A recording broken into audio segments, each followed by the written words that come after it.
Your Majesties, Excellencies, Your Excellency President of the General Assembly, Philemon Young, Your Excellency Secretary General, Antonio Guterres, ladies and gentlemen, it is a good omen that I am addressing you today while we celebrate a glorious national occasion for the Yemeni people, which is the 26th of September, when our Yemeni people made history 62 years ago by overthrowing the Imamite racist regime and proclaiming the Republic. This is an opportunity to reiterate our congratulations to the people of Yemen everywhere and to express our pride and appreciation of the courage of those young men and women and opinion leaders who challenge every year on this day, this glorious day, the Houthi oppression machine supported by the Iranian regime. Mr. President, ladies and gentlemen, the government of Yemen remains committed to just and comprehensive peace, in line with national, regional, and international terms of reference. It is, however, necessary to strengthen its position to face any other choices in light of the ongoing Houthi militias' escalation on the local and regional levels and their threat to international navigation. To prevent the expansion and prolongation of this escalation, there is an urgent need for a collective approach to support the government of Yemen and to reinforce its institutional capabilities to protect its territorial waters and to secure all of its national territory. Without addressing these needs and without implementing the relevant international resolutions prohibiting the flow of Iranian weapons and drying up the funding sources, these militias will not engage in any efforts to achieve just and comprehensive peace, and they will not refrain from blackmailing the regional and international communities. History teaches us that leniency with the enemies of peace leads to the most heinous wars, to the most complex and costly ones. Despite the truce approved by the government of Yemen in April 2022, these militias persisted in their military breaches and in their grave violations of human rights and of national and international laws. In October 2022, Houthi militias bombarded the oil exportation ports in the governorates of Hadramaut and Shabwa, thus depriving the Yemeni people from the needed revenues to pay salaries and basic services, which exacerbated the humanitarian plight and led to an unprecedented devaluation of our national currency. Recently, the government suspended its decision to transfer the headquarters of banks from Sana'a, which is under the control of the militias, to the temporary capital Aden, heeding the call of the UN and international community to de-escalate, provided that the Houthis engage in serious talks to address the economic crisis and to revive the peace efforts in line with the roadmap mediated by our brethren in the Kingdom of Saudi Arabia and the Sultanate of Oman. Despite all the above, the militias hijacked 3 planes owned by Yemeni airlines. They attacked the Safir oil facility in the governorate of Ma'rib with drones. They issued racist orders and laws to nominate their affiliates in specific public function positions, especially in the judiciary. This suggests that they will be taking more oppressive measures against public freedoms and civic work. This ongoing pattern of reckless escalation in response to the de-escalation initiatives requires the international community to take firm policies and push these militias towards the choice of peace in line with international resolutions, particularly Resolution 2216, instead of their senseless escalation. Mr. President, ladies and gentlemen, 4 months ago, terrorist Houthi militias arrested dozens of UN personnel, to be added to the thousands of innocent men, women, children, elderly, who disappeared in their prisons years ago. particularly activist Mohammed Qahtan, included in a Security Council resolution. There is a widespread belief that the United Nations is responsible for giving these militias the opportunity to kidnap this unprecedented number of relief workers and NGO staff, as well as activists and civil society leaders, by not heeding the call of the Yemeni government to transfer their headquarters from Sana'a to the temporary capital, Aden. By not taking seriously these militias and by keeping their headquarters in Sana'a, the United Nations unintentionally enabled these terrorists to take their personnel and assets as hostages and to use them as a bargaining chip to blackmail the international community and to achieve negotiation concessions that cannot be accepted under any circumstances. This ongoing situation cannot be defended nor justified. The presence of UN headquarters in Sana'a emboldens these militias that are designated on terrorist lists, and it endangers relief workers and human rights defenders. Hence the need to reconsider these policies and measures immediately.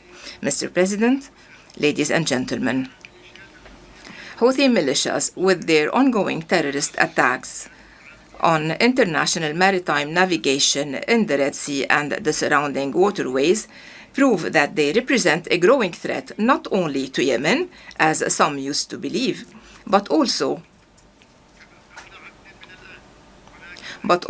to the stability of the region as a whole, and to the secure flow of international trade, which exceeds trillions of dollars. Today, they are reinforcing their position as the first rebel group in history having used ballistic missiles and drones against civilian commercial vessels.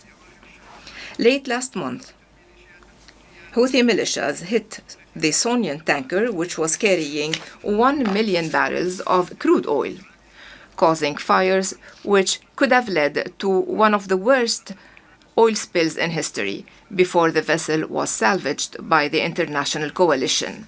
This is not the first such incident caused by these militias. These militias boasted having sunk 2 vessels previously. They also hindered for years the efforts to save the decaying Safer tanker, which was carrying similar amounts of crude oil. It proves that their terrorist activities will remain an ongoing threat to maritime navigation. Ladies and gentlemen, for years, the Yemeni economy has been facing complex challenges, but the terrorist Houthi attacks on the oil facilities deepened the funding crisis and deprived the people and government of Yemen from necessary revenues to pay salaries and provide services.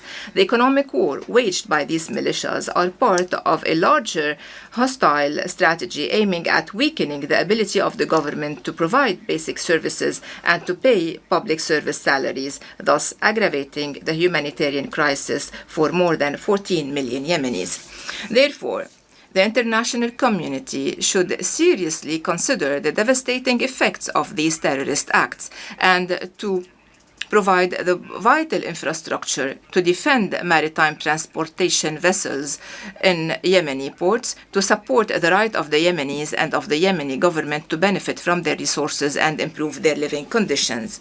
Protecting the arteries of the Yemeni economy is necessary not only to recover and rebuild our future, but it is important also for the stability of the region and for the security of energy on the long term. Therefore, we reiterate our call to the international community to provide immediate comprehensive support to address the devastating humanitarian conditions and to lay the foundations for a long-term economic recovery. This should include not only immediate humanitarian assistance to alleviate sufferings, but it should also include accountability mechanisms, especially in the regions under the Houthi control. It also requires greater investments in infrastructure, healthcare, education, and sustainable development. It requires building the national capacities to curb the impacts of climate change, which has left hundreds of victims and displaced thousands within the last 2 months. Yemen's recovery is not only a national matter, it is a regional and international need. The stability of Yemen is decisive to safeguard peace and stability in the region and trade routes in the Arabian and Red Seas, as well as surrounding waterways, including the Suez Canal. We have appreciated international support in the past, and we will keep thanking you for shouldering your moral responsibilities.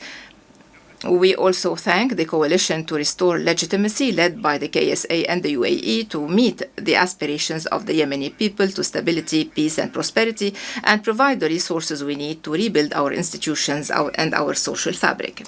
Mr. President, ladies and gentlemen, the Arab region is facing today a challenging test in building the state and in joining the civilizational progress.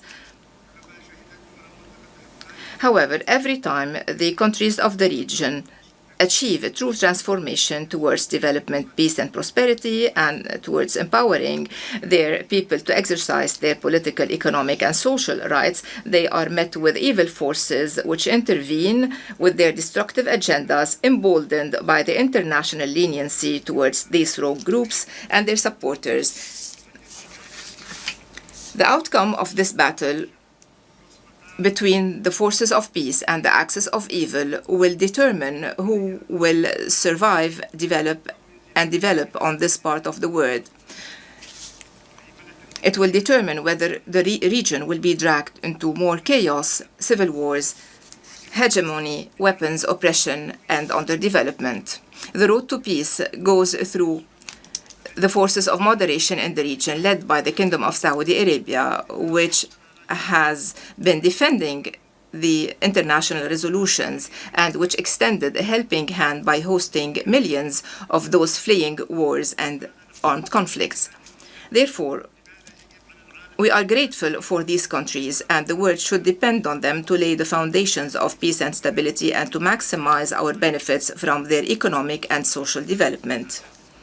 Ladies and gentlemen, we should end the false rhetorics concerning the issue of Yemen, especially those minimizing the role of Iran and of their weapons and proxies in destabilizing Yemen, the region, and the world. Ladies and gentlemen, the brutal Israeli war on the Palestinian people should cease immediately. This is the first step to achieve peace and to eliminate Iran's proxies, which are escalating the situation in the region. Iran has been manipulating the just Palestinian cause, and this did not come from a vacuum. It stems from a history of blackmailing and of propaganda, only leading to undermining the peace process and reversing the gains of the Palestinian people and their right to establish a fully sovereign independent state. The same holds true for Yemen, and as is the case for Yemen, ending the plight of the Palestinian people should be based on implementing the international resolutions, especially the Arab Peace Initiative. And as is the case for both Yemen and Palestine, the only way to deter the wanton Israeli aggression on Lebanon will be through a firm stance from the international community and through the unity of all the Lebanese and their independent decision and the non-interference in their internal affairs, so that the Lebanese state can recover the choice of peace and war. Mr. President, ladies and gentlemen, it is important to recall that the Universal Declaration of Human Rights quotes, I quote, "the inherent dignity and the equal and inalienable rights of all the members of the human family is the foundation of freedom, justice, and peace in the world." End of quotation. Today, these values are undermined, and as are the ethics and national and international norms, with the grave violations perpetrated by leaders of Al-Qaeda and Daesh and by the Houthi militias, promising the world more devastation. Thank you, and may the peace of God be upon you.